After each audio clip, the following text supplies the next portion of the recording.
Saludos a todos y bienvenidos a este nuevo video de estudio profético. En esta ocasión vamos a comenzar el estudio del capítulo número 9 de Daniel. Este capítulo, hermanos, por lo menos para mí de manera personal, conforma el núcleo del libro de Daniel. Es una profecía tan importante la que encontramos aquí que podríamos decir que es el centro de todo el libro, ya que mediante esta profecía nosotros podemos comprender muchas otras profecías, podemos comprender el plan de salvación y sobre todo nos revela cuál es el centro de la Biblia y de la profecía en general, es decir, Cristo Jesús. Por eso para mí esta es la profecía más importante juntamente con la de Daniel 8:14 que se encuentran en el libro de Daniel y en la profecía en general. ¿A qué profecía nos estamos refiriendo? A las 70 semanas. Vamos a estudiar el día de hoy la profecía de las 70 semanas. Esta profecía tan fascinante, una profecía muy amplia, abarca muchos conceptos, muchos términos, muchos periodos de tiempo, pero es fundamental que todos la comprendamos y la comprendamos de manera correcta, ya que hoy en día hay muchas maneras de interpretar esta profecía, pero nosotros vamos a adherirnos a la manera bíblica, es decir, a la manera historicista, tal y como se encuentra revelado en la palabra de Dios. Ahora bien, este estudio va a estar dividido en dos partes. En este momento vamos a topar la profecía de manera general, vamos a ver también su trasfondo, su contexto histórico y el preludio que nos hace el libro, el capítulo 9 de Daniel, a la profecía como tal de las 70 semanas, ya que recordemos que más de la mitad del capítulo 9 no es la profecía de las 70 semanas, sino algo que aconteció en la vida de Daniel y en la historia del pueblo de Israel. Entonces, es importante analizar este contexto que nos presenta el capítulo 9 y después de eso, pues ya examinaremos la profecía de las 70 semanas como tal de manera general. Y en el siguiente estudio abordaremos algunos términos y acontecimientos importantes de manera específica que contiene esta profecía. Así que, dicho esto, vamos a comenzar con el estudio de hoy. Primero que nada, pues, estableciendo el contexto. Y miren, esta profecía es una profecía tan interesante, hermanos, es una profecía tan reveladora, tan fuerte, tan impactante, que tiene tanto poder, que inclusive ha sido censurada. ¿Sí? No sé si ustedes conocían, pero hay ciertos textos de la palabra de Dios del Antiguo Testamento que han sido censurados por los rabinos judíos. Esta profecía de las 70 semanas es una de ellas. Quiero comenzar leyendo esto que pueden encontrar en el Talmud. Sí, el Talmud, recordemos que es una serie de normas e interpretaciones del Antiguo Testamento hechas por los judíos a través de la historia. Entonces, ellos tienen una maldición sobre esta profecía. Y miren lo que dice: que los huesos de sus manos y los huesos de sus dedos se caigan y se descompongan de aquel que dé las vueltas a las páginas del libro de Daniel para encontrar el tiempo de Daniel 9 del 24 al 27, y que su memoria desaparezca de la faz de la tierra para siempre. Ahí tienen la cita. Y uno le hace preguntarse por qué los judíos pondrían tanto énfasis en censurar esta profecía. ¿Qué tiene esta profecía de importante? ¿Por qué ponen una maldición tan fuerte como esta sobre aquel que se atreve a estudiar esta profecía? Los judíos tienen prohibido estudiarla. Casi nadie en el pueblo judío estudia esta profecía. Y ustedes pueden ver aquí la maldición. Entonces la pregunta es, ¿por qué? ¿Por qué no se les permite? ¿Qué tiene esta profecía? Así que con eso quiero abrir el estudio de hoy. Vamos ahí. El contexto histórico. En el año primero de Darío, hijo de Asuero, de la nación de los Medos, que vino a ser rey sobre el reino de los caldeos, en el año primero de su reinado. Así nos introduce el versículo número 1 del capítulo 9, diciéndonos en qué punto de la historia se empieza a redactar esta profecía, se empieza a dar esta visión. En primer lugar, este capítulo está ubicado en algún punto entre el año 537 y 536 a.C. ¿Sí? En algún momento entre esos años fue escrita esta profecía, cuando Daniel tenía alrededor de 87 años. Miren que Daniel ya estaba bastante avanzado de edad para este entonces. Y dicho sea de paso, esto nos muestra cómo Dios puede usar a cualquier persona. A veces nosotros decimos mal, no queremos servir al Señor porque ponemos excusas, ¿no? Como que somos muy jóvenes o estamos muy ocupados o somos ya muy ancianos, muy viejos y no queremos servir al Señor. La vida de Daniel es una demostración de que Dios usa a cualquier persona de cualquier edad. Daniel comienza su ministerio joven cuando tenía alrededor de 17 años y fue usado por Dios hasta sus casi 90 años. Miren, aquí ya tenía él 87. Dios usa a sus hijos siempre y cuando estén dispuestos a ponerse en su mano. No importa la edad, el sexo, la procedencia, el pasado, Dios quiere usar a todos. Así que Daniel estaba ya avanzado en edad en aquel entonces cuando recibe esta profecía tan fascinante. El dominio babilónico había terminado, dando paso a los medos y a los persas. Se recuerdan, ¿verdad? Ya para este punto de la historia, ya Daniel se encontraba bajo el dominio de los medos y los persas, y asimismo el pueblo de Israel pasó a manos de los medos y los persas. Ahora, el destino del pueblo de Israel sería decidido por este nuevo poder mundial. Han pasado alrededor de 13 o 14 años, más o menos, entre los capítulos 8 y 9. Esto es importante. El capítulo 8 terminó con una interrogante, y esa interrogante, tal como vimos en el estudio pasado, que dicho sea de paso les recomiendo demasiado que lo revisen antes de continuar con este estudio, ¿sí? En el estudio pasado vimos que el capítulo 8 termina con una incógnita, y esa incógnita era cuál es el periodo de tiempo de las 2300 tardes y mañanas. Y ese periodo es explicado aquí en el capítulo 9, tal como lo vimos la semana pasada. Sin embargo, hay muchas personas que afirman que cómo es posible, ¿no? Que recién después de 13 añotes, recién vengan a darle la interpretación del capítulo 8. Entonces no hay congruencia, no están tan separados que parece ilógico pensar que el capítulo 9 contenga la interpretación del capítulo 8. ¿Sí? He oído ese argumento. Sin embargo, recordemos que el tiempo de Dios no es igual que el tiempo del hombre. Para él 1000 años son como un día. Entonces para Dios no es nada 13 o 14 años, hermano. Él supo el tiempo, supo el momento correcto en el que iba a darle a Daniel la interpretación del capítulo 8. Y aquí, varios años después, Dios vuelve para comunicarse con Daniel y darle a comprender la profecía que le había dejado inconclusa en el capítulo 8. Y hay varias conexiones que nos permiten saber esto.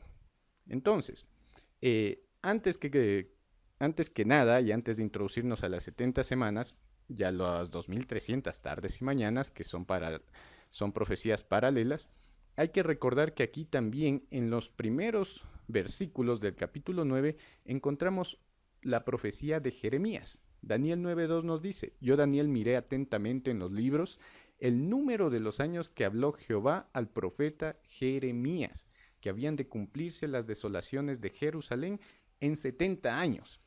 Ahí está, hermanos. Antes de esto se nos presenta este preámbulo y vemos a Daniel estudiando las profecías. Hermanos, el Hijo de Dios que estudia las profecías no va a estar en tinieblas. El Hijo de Dios que estudia las profecías no va a estar inseguro, no va a estar temeroso, no va a estar con incertidumbre. El Hijo de Dios que estudia las profecías sabe de dónde viene y hacia dónde va. Y sabe que nuestro gran Dios tiene todo en sus manos y sabe también cómo debe actuar. Daniel se encontraba leyendo la profecía de Jeremías. ¿Cuál era esa profecía? Se encontraba en Jeremías 29:10. Eso es probablemente lo que Daniel leyó en ese momento. Porque así dijo Jehová: cuando en Babilonia se cumplan los 70 años, yo os visitaré y despertaré sobre vosotros mi buena palabra para haceros volver a este lugar. Y hermanos queridos, cuando yo estuve elaborando este estudio, créanme que este ha sido uno de los estudios que más tiempo me ha tomado realizar, más estudio me ha tomado realizar y más ha llegado a mi corazón. No tienen idea de cómo este estudio me ha llegado, cómo me ha afectado para bien, obviamente hablando, y es algo increíble, porque cuando yo veo aquí a Daniel y a Jeremías, me doy cuenta que aquello que Dios le promete a Jeremías, Daniel lo vio cumplirse 70 años después. Hermanos, Dios cumple sus promesas. No debemos dudar de eso. Dios cumple sus promesas. Y Él sabrá el momento exacto cuando lo hará, sea para su pueblo o sea para ti en tu vida personal. Daniel estaba ahí, preocupado por su pueblo, por él, pensando, y Dios le revela la verdad a través de su palabra, a través de la profecía, hermanos. Qué hermoso, qué grandioso, qué Dios tan maravilloso tenemos, y yo doy gloria a Dios porque esto nos enseña muchas lecciones. Y bueno, continuando. Entonces, examinamos el ejemplo de Daniel. Veamos el versículo 2 y 3. Miré atentamente en los libros el número de los años de que habló Jehová al profeta Jeremías. Volví mi rostro a Dios el Señor, buscándole en oración, en ruego, en ayuno, cilicio y ceniza. Mucha atención a esto. Aquí encontramos la fórmula del éxito de la vida espiritual de Daniel, hermanos. Mucho ojo. El éxito espiritual de Daniel. Esta es la fórmula. Estudio más oración más ayuno igual a sabiduría y entendimiento. Hermano, necesitas saber qué hacer para afrontar ese problema que estás atravesando. Necesitas saber qué hacer para que tu iglesia despierte. Necesitas saber qué hacer para llevar el mensaje a las personas que aún no aceptan al Señor. Necesitas saber qué hacer en tu vida. Estudio, oración y ayuno. Esa es la fórmula, esa es la clave para que el cristiano pueda salir victorioso, hermanos. Y miren, hermanos, esto es algo increíble porque parece algo tan simple, pero a veces lo descuidamos tanto. Necesitamos estudiar qué es lo que estaba haciendo Daniel, hermanos. Y en ese orden, ¿no? Fíjense en el orden. Daniel estaba estudiando la palabra. Necesitamos ir a la palabra. A veces queremos que Dios nos hable de manera extraordinaria. A veces esperamos que venga el pastor, el anciano, el diácono a visitarnos, a hablar con nosotros. A veces esperamos que nuestra espiritualidad dependa de alguien más o de que yo tenga las ganas, pero no. Cuando yo necesito respuestas, ¿a dónde debo acudir primero? A Dios. ¿Y eso cómo se hace? Mediante el estudio, la oración y el ayuno. Tengo que buscar las respuestas en su palabra. Tengo que entender al Señor. Por eso les decía que yo, al realizar este estudio, pues estaba atravesando muchos conflictos en mi mente, muchas dificultades en mi vida, mucha incertidumbre, y realmente estaba consternado. Pero cuando estudié este tema, pude percatarme de que lo único que Dios estaba pidiendo de mí y que pide de todos sus hijos es que acudamos a Él. Y la manera de hacerlo es mediante su palabra. Estudiemos la Biblia, hermanos. Escudriñad las Escrituras, dijo el Señor Jesús, porque en ellas os parece que tienen la salvación, y ellas son las que testifican de mí, dice el Señor Jesucristo. Así que debemos ir a la Biblia y estudiarla con ahínco, no solo leerla, no solo escucharla de otras personas, no solamente abrirla el sábado en la iglesia o en las reuniones de Zoom actualmente, ¿verdad? Sino estudiarla con ahínco profundamente de manera personal, tú y el Señor. Y luego está la oración. Una vida sin oración es una vida espiritual muerta. Necesitamos orar, hermanos. Orad sin cesar, dice Pablo, ¿verdad? Necesitamos orar mucho. Y miren que esta semana leía un texto del Espíritu de Profecía que mencionaba la oración y decía que debemos orar en cada momento, en nuestra actividad cotidiana, en nuestro trabajo, en nuestro camino, en nuestras casas, en nuestra familia, todo el tiempo en comunión con Dios. Y finalmente está el ayuno. Y yo les invito, hermanos, a poder experimentar el ayuno de manera personal, de manera íntima entre ti y el Señor, que solamente lo sepa Dios, escoger un día de ayuno, no esperar que a veces, como tenemos la mala costumbre, esperar que la iglesia organice un día de ayuno para todos, para ahí recién ponernos a ayunar. No, hagámoslo por nuestra propia cuenta. Yo les invito a que podamos hacerlo. Miren lo que dijo Cristo, ¿verdad? Esta generación no sale sino con ayuno y oración. Necesitamos el ayuno, hermanos, y a veces ha sido algo tan menospreciado.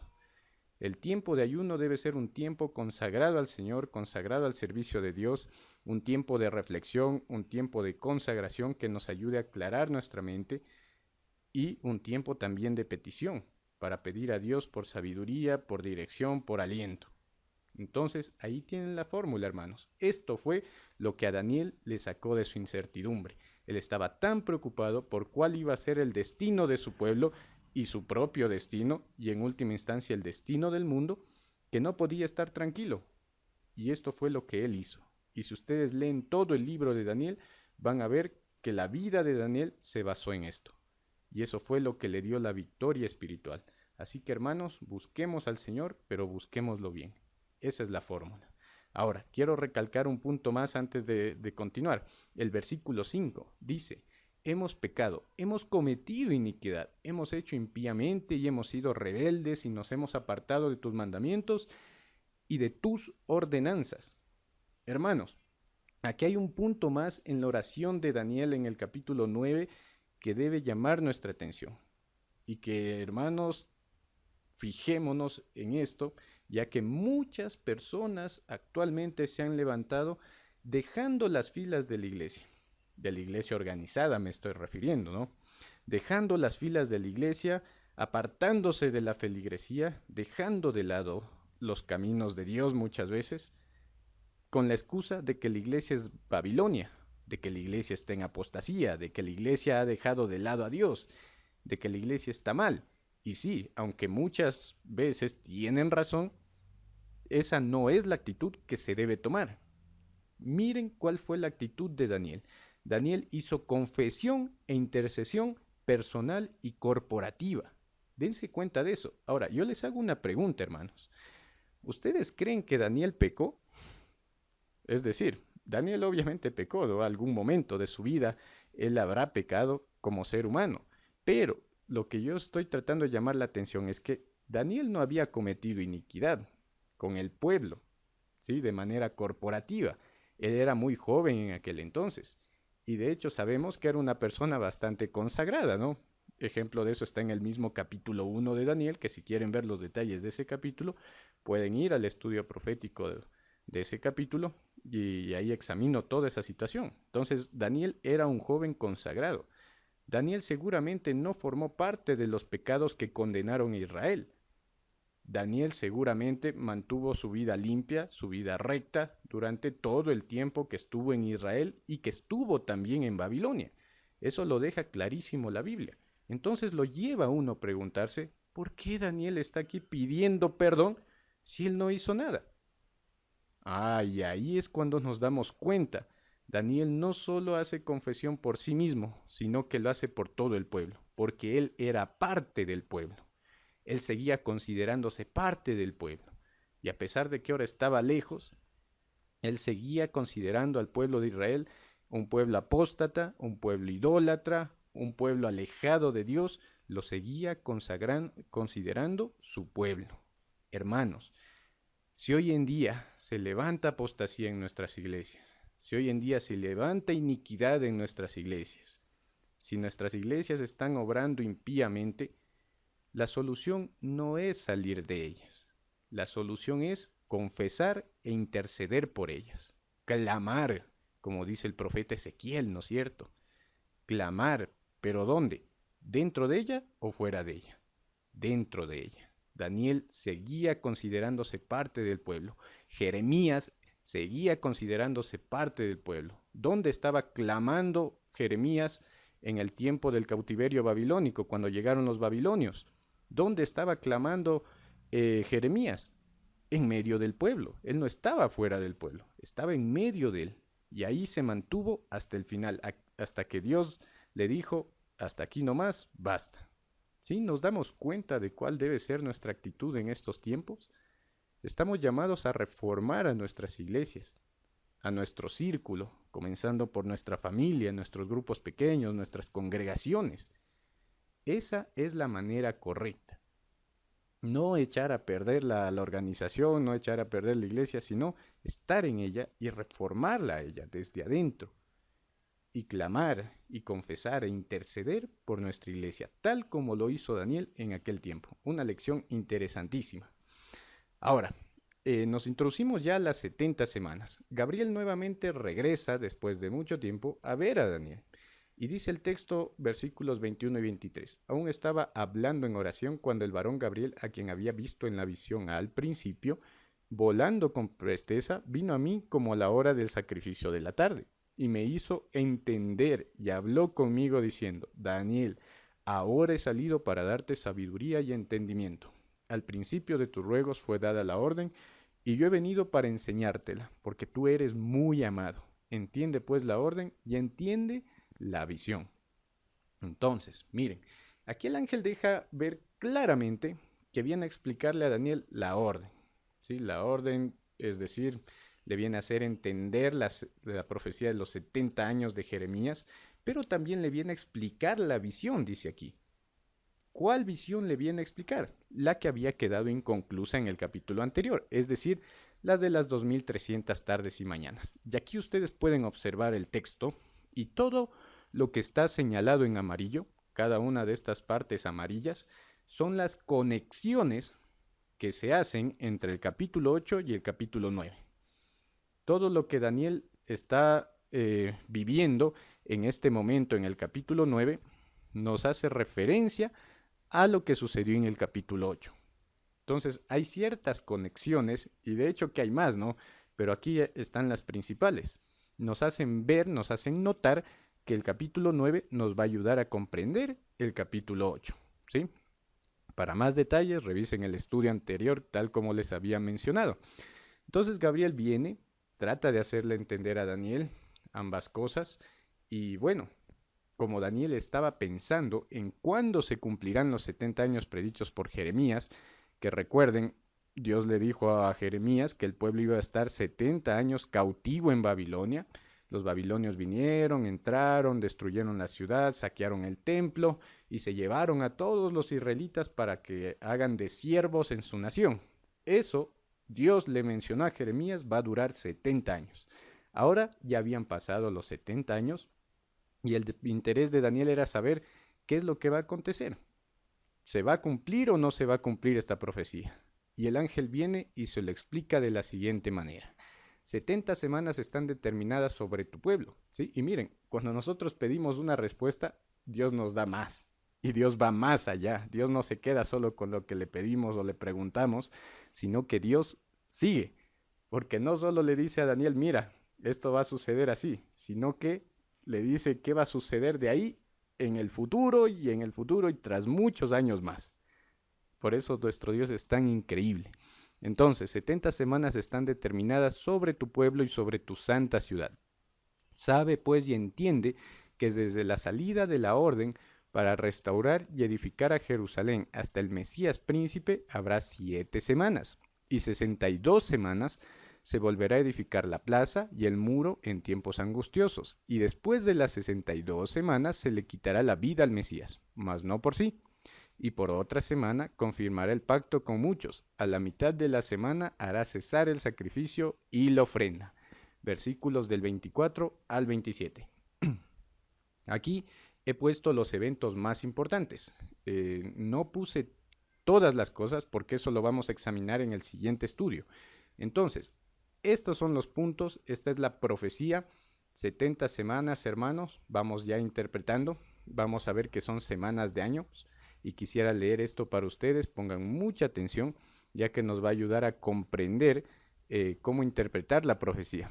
La palabra que aquí se traduce semana, o sea, Shabua en hebreo, describe un periodo de 7 días consecutivos. Ahí tienen los textos que lo verifican.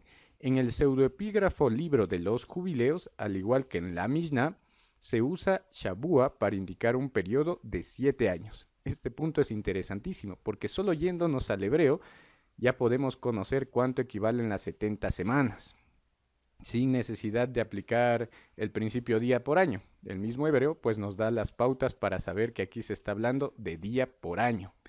Entonces tenemos dos respaldos, el del texto internamente hablando y el de la Biblia externamente hablando. De la Biblia, es decir, el principio día por año encontrado en Ezequiel y en Números, ¿no es cierto? Entonces, en la Mishnah y los jubileos, que son libros más o menos contemporáneos, la Mishnah son dichos, son interpretaciones de la Torá, y el libro de los jubileos, pues es un libro que se puede considerar apócrifo, pero que sin embargo nos hacen dar cuenta que los judíos, más o menos en la época de Daniel, usaban la expresión de Shabua no solo para referirse a semanas de días literales, sino para referirse a 7 años. ¿Sí? Eso es lo que quiere decir esto.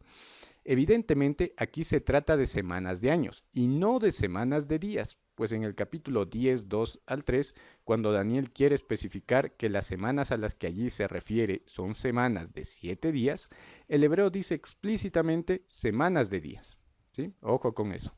Las 70 semanas de años serían 490 años literales. Eso es lo que representan las 70 semanas, hermanos, sin necesidad de que a estos se les vuelva a aplicar el principio profético de día por año, tal como en Daniel 7:25.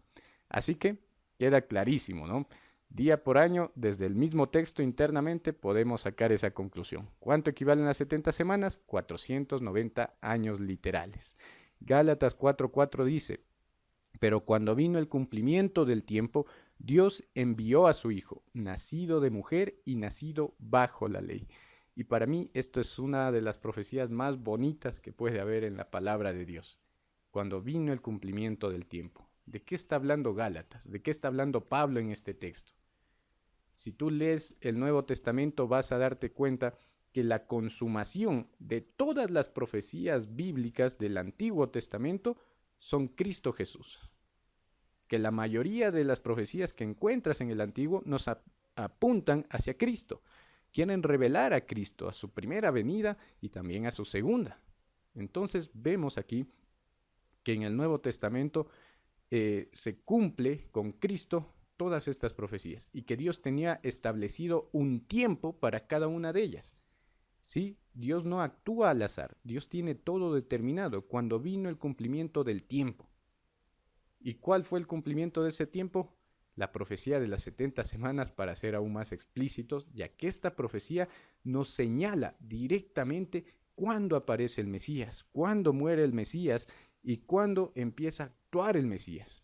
Vemos aquí al Mesías expresado en cada uno de sus puntos, en cada una de sus partes, está el Mesías, está Cristo revelado en esta profecía. Y el cumplimiento del tiempo es algo exacto, es algo preciso, que no puede quedarnos lugar a duda. Y es una de las cosas que a incrédulos pues se les hace difícil de explicar, porque el incrédulo ve y no entiende cómo estos tiempos pueden cuadrar tan perfectamente. Recordemos que Daniel está escribiendo esto alrededor de 600 años antes de que venga Cristo. Así que es algo asombroso. Y bueno, por otro lado también, ¿recuerdan cómo comenzamos este estudio? Con la maldición del Talmud sobre estudiar estas profecías, ¿verdad?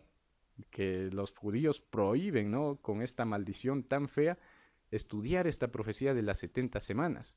Y yo les decía, ¿por qué será que tanto énfasis le ponen? Eso es porque si ellos con sinceridad de corazón realmente estudiaran esta profecía, se darían cuenta y llegarían a la conclusión de que Cristo es ese Mesías prometido. Y eso fuerza su conciencia a aceptar a Jesús como Salvador. Pero eso es lo que ellos no quieren, porque ellos no consideran a Jesús como el Salvador, no lo consideran como Mesías y no lo consideran como Dios hecho carne. Por eso lo rechazan, por eso rechazan el estudio de esta profecía y por eso le pusieron una maldición a esta profecía. Pero no solo eso, sino que vamos a ver que hay un motivo más.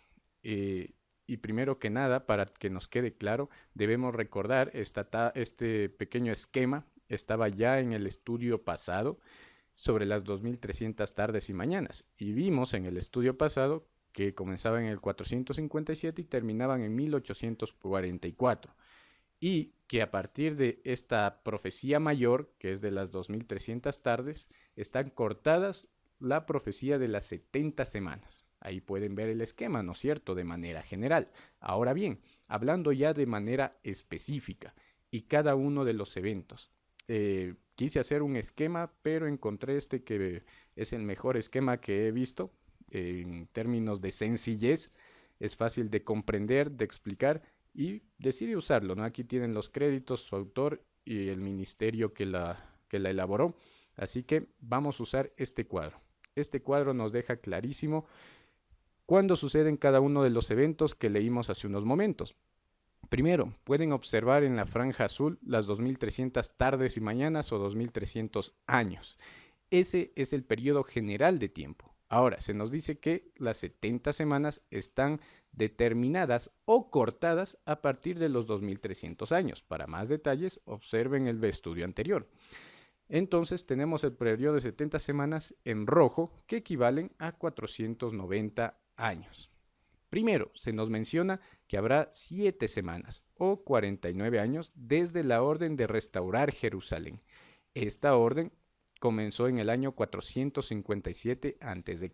Ahí se dio el decreto de Artajerjes para restaurar Jerusalén. Pueden leer esto en Esdras capítulo 6 y capítulo 7. Tienen que pasarse 7 semanas, es decir, 49 años, hasta el siguiente evento, que nos llevaría al año 408, en el cual se reconstruyó la muralla y la plaza de Jerusalén, se nos dice específicamente en la profecía.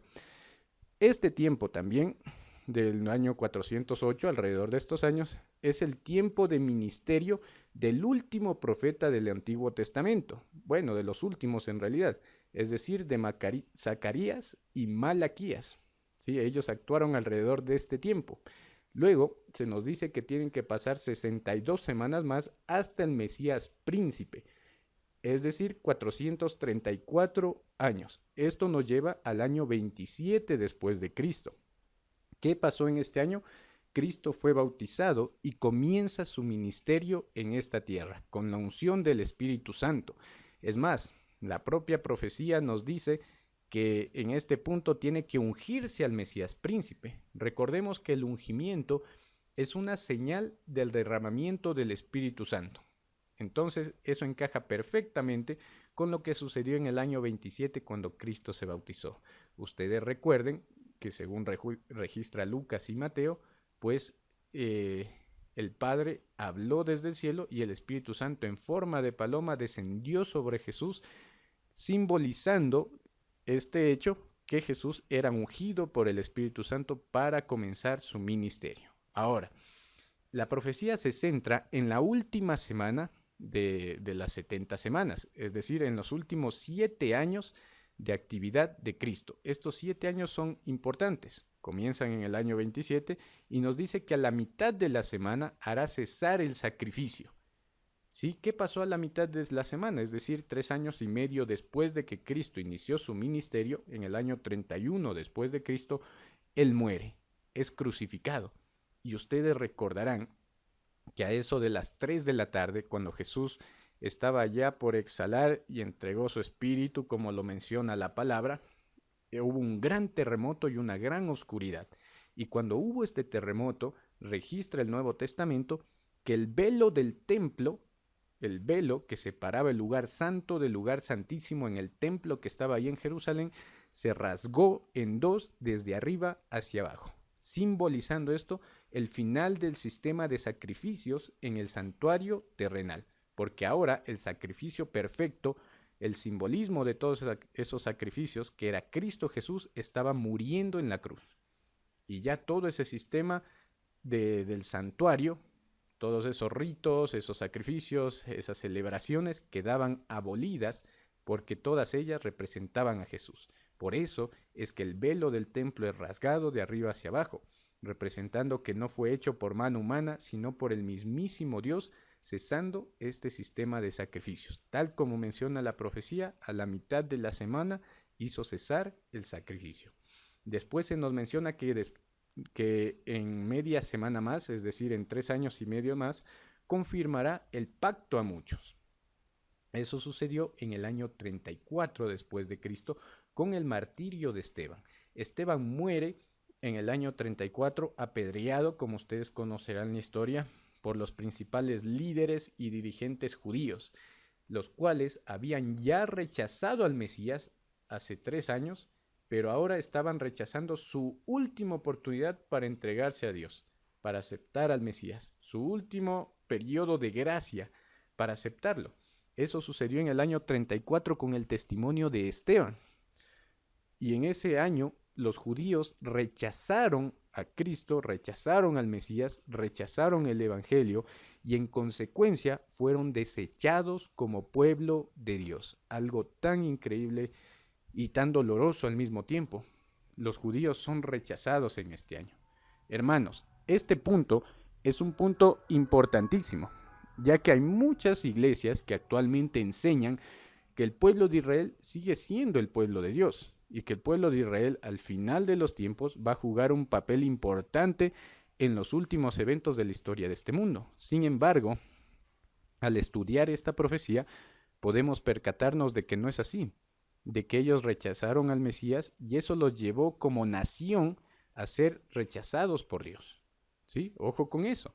Y ahora pues el pueblo de Dios pasa a ser otro pueblo. Vamos a ver más detalles de este punto que les estoy mencionando en el siguiente estudio, ya que inclusive hay muchos cristianos y adventistas que siguen pensando que Israel es el pueblo de Dios y que aún hay obra que hacer por Israel y que Israel va a seguir jugando un rol importante, pero eso no es así. Esta profecía nos lo deja claro. Y miren, hermanos, ese es otro de los motivos por los cuales a los judíos se les prohíbe estudiar esta profecía, porque nos deja claro que en el año 34, pues, iba a pasar este evento tan fabuloso.